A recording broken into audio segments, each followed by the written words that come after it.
Hey guys, it's Chris from Steeda, and today we're going to talk about a Resonator Delete H-Pipe fitting your 2018 Plus Mustang GT.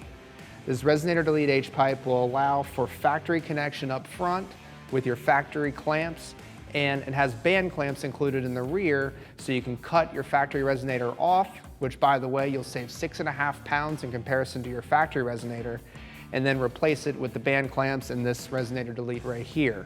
Also has 304 stainless steel. Love the welds in this thing, it's absolutely stunning. If you don't want to put it on your car, you can hang it on your wall too.